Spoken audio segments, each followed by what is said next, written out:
52 ദിവസത്തെ ട്രോളിംഗ് നിരോധനം നിലവിൽ വന്നതോടെ മത്സ്യത്തൊഴിലാളികൾക്കൊപ്പം വറുതിയിലേക്ക് വീണത് നീണ്ടകര ശക്തികുളങ്ങര ഹാർബറുകളിലെ കൊറ്റികളുമാണ്. ഇരു ഹാർബറുകളിലുമായി ആയിരക്കണക്കിന് കൊറ്റികളാണ് അന്നം തേടി ഇവിടെ എത്തുന്നത്. സംസ്ഥാനത്ത് നിലവിലുള്ള ട്രോളിംഗ് നിരോധനം പക്ഷികളുടെ ആവാസ വ്യവസ്ഥയെയും ഇരയെയും നേരിട്ട് ബാധിക്കാറുണ്ട്. കടലിൽ വലിയ ട്രോളറുകൾ മീൻ പിടിച്ച് കരയിലെത്തുമ്പോൾ വലിച്ചെറിയുന്ന ചെറിയ മീനുകളാണ് പ്രധാന ഭക്ഷണം. നിരോധന കാലയളവിൽ യന്ത്രവൽകൃത ബോട്ടുകൾ കടലിൽ ഇറങ്ങാത്തതിനാൽ പക്ഷികൾക്ക് ഭക്ഷണ ലഭ്യതയിൽ കുറവുണ്ടാകാം. ഈ രണ്ട് ഹാർബറുകളിലുമുള്ള കൊറ്റിക്കൂട്ടങ്ങൾ ഇവിടം വിട്ട് മറ്റെങ്ങും പോകാറില്ല. ഓരോ ബോട്ടുകളും മത്സ്യങ്ങളുമായി ഹാർബറുകളിൽ എത്തുമ്പോൾ കൊറ്റികൾക്ക് ആശ്വാസമാണ്. വയറു നിറയെ മത്സ്യങ്ങൾ കഴിച്ച് ലേലഹാളിന് മുകളിൽ വിശ്രമിക്കും. വലിയ മത്സ്യങ്ങളെ കഴിക്കാൻ കഴിയില്ല. ചെറു മത്സ്യങ്ങൾ മാത്രമാണ് കൊറ്റികൾ കഴിക്കുന്നത്. തൊഴിലാളികൾ മത്സ്യം ബോട്ടിൽ നിന്നും ഇറക്കുന്നതിന് മുന്നേ തങ്ങളുടെ പങ്ക് ബോട്ടിൽ നിന്ന് തന്നെ ശേഖരിക്കും. വർഷങ്ങളായി നടക്കുന്ന ഈ രീതി ഇപ്പോഴും ഒരു മാറ്റവും കൂടാതെ നടന്നുവരുന്നു. മത്സ്യത്തൊഴിലാളികളും കൊറ്റികളെ ശല്യം ചെയ്യാറില്ല. ഞങ്ങളുടെ കണക്കല്ല ഇതിൻ്റെയും കാര്യം പട്ടിണിയാണ്. ഞങ്ങൾക്ക് ജീവിതം കൊണ്ടുവന്നെങ്കിൽ മാത്രമേ അത് വെള്ളത്തിന് എന്തെങ്കിലും വന്നെങ്കിലേ അതിൻ്റെ ജീവിതമുള്ളൂ.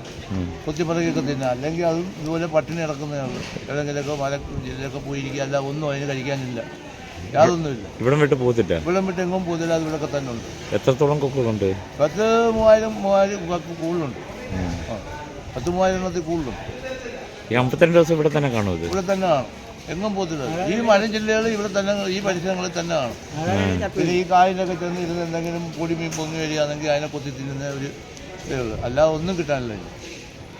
മത്സ്യത്തൊഴിലാളികളുടെ കണക്ക് തന്നെ അവർക്കും ബാധകമാണ്. അവർക്കും അത് തന്നെ ട്രോളിംഗ് ബാധകമാണ്. അത് നമ്മളെ പോലെ അതും വേല ചെയ്താൽ ജീവിക്കുന്നത്, അതിനും അതിൻ്റെ തൊഴിൽ ചെയ്താൽ അത് ജീവിക്കുന്നത്. അതിനെല്ലാം അതിന് ഭക്ഷണം വേറൊന്നുമില്ല.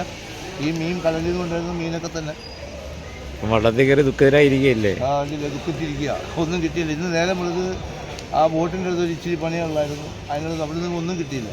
അതിന് ഈ ചെറുമീനൊക്കെ ചൂട, കൊച്ചുമത്തി ഒക്കെ വരുന്നതേ ഉള്ളൂ അതിൻ്റെ ചാപ്പാട്.